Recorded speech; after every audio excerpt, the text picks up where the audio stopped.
Do you work with productivity benchmarks in the healthcare setting? If not, you've probably heard of them.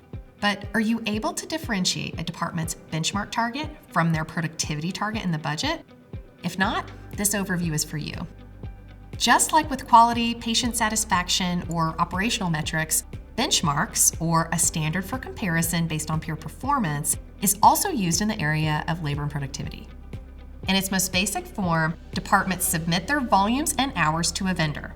Then, this vendor combines thousands of department submissions to produce a picture of how we operate compared to one another. This picture displays the range of performance, the outliers, and most popularly, the median, also known as the 50th percentile of the distribution. This information helps us compare our performance to our peers and identify potential improvement opportunities.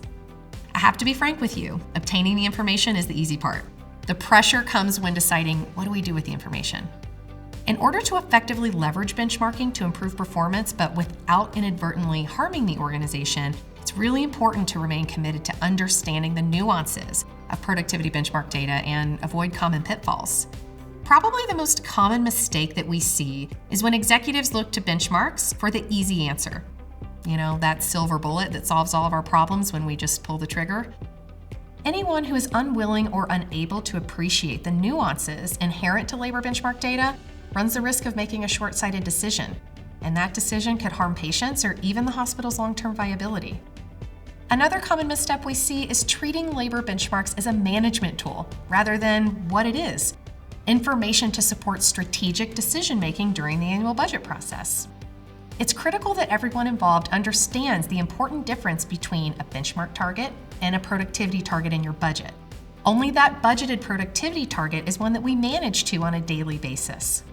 While inappropriate use of labor benchmarks makes it really easy to villainize them, it would be foolish to throw the baby out with the bathwater. Knowledge is empowering, and understanding how we operate compared to our peers is a true gift, especially when we can contact those peers and discuss opportunities to improve together. High-performing organizations know that benchmark data is information, and that information should be referenced annually when we set targets during the budget season. They spend significant time ensuring information they report is correct, and even more time educating department leaders to understand the reports and encouraging them to call their peers. They never set a goal lower than the 50th percentile, and when they choose to make a change, they develop a staffing action plan and track performance before budgeting that new target. They understand that 10 FTEs of benchmark opportunity does not suggest that 10 staff members are sitting around doing nothing. Any changes to our staffing complement require a thoughtful redistribution of duties and scheduled hours. There is so much to learn if you're looking to leverage labor benchmarks without missing the mark in your organization. It would be our pleasure to have you attend some of our courses covering best practices when it comes to outliers, benchmark peer groups, normalizations, and even which workload statistic you choose for your department. If you found this benchmark overview helpful, check out our course offerings where we get into a little bit more detail. We hope to see you there.